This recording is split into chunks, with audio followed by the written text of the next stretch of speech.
বিকেল থেকে সন্ধ্যা পর্যন্ত প্রবাসী যাত্রীরা হজরত শাহজালাল আন্তর্জাতিক বিমানবন্দরের বহুতল পার্কিংয়ে দাঁড়িয়েছিলেন। চোখে হতাশা, মুখে নীরবতা। বিশাল লাগেজের পাশে তারা অজানা ভবিষ্যতের ভয়ে, কষ্ট ও উদ্বেগে অপেক্ষা করছিলেন। ফোনে বারবার কল করেও কোনো সাড়া পাচ্ছিলেন না। ব্রাহ্মণবাড়িয়ার সুজন মিয়া, যার গন্তব্য মধ্যপ্রাচ্যের দুবাই এবং এরপর বাহরাইন। টিকিট ঠিকঠাক থাকা সত্ত্বেও ফ্লাইট স্থগিত। প্রতিটি মুহূর্ত যেন তার জীবনের ওপর আকাশ ভেঙে পড়ছিল। ফ্লাইট স্থগিত হওয়ার কারণে দেশের বিভিন্ন প্রবাসী শ্রমিক রাতভর অসহায় অবস্থায় দাঁড়িয়েছিলেন। সুজন জানান, ফোনের সিম সঙ্গে না থাকায় বাড়িতে যোগাযোগ করতেও পারছি না।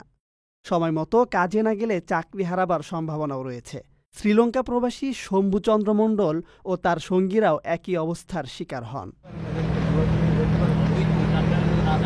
আগুন নিয়ন্ত্রণের পর রাত ৯টা থেকে ফ্লাইট ওঠানামা শুরু হলেও এয়ারলাইন্স যাত্রীদের সঙ্গে যোগাযোগ করতে ব্যর্থ হন।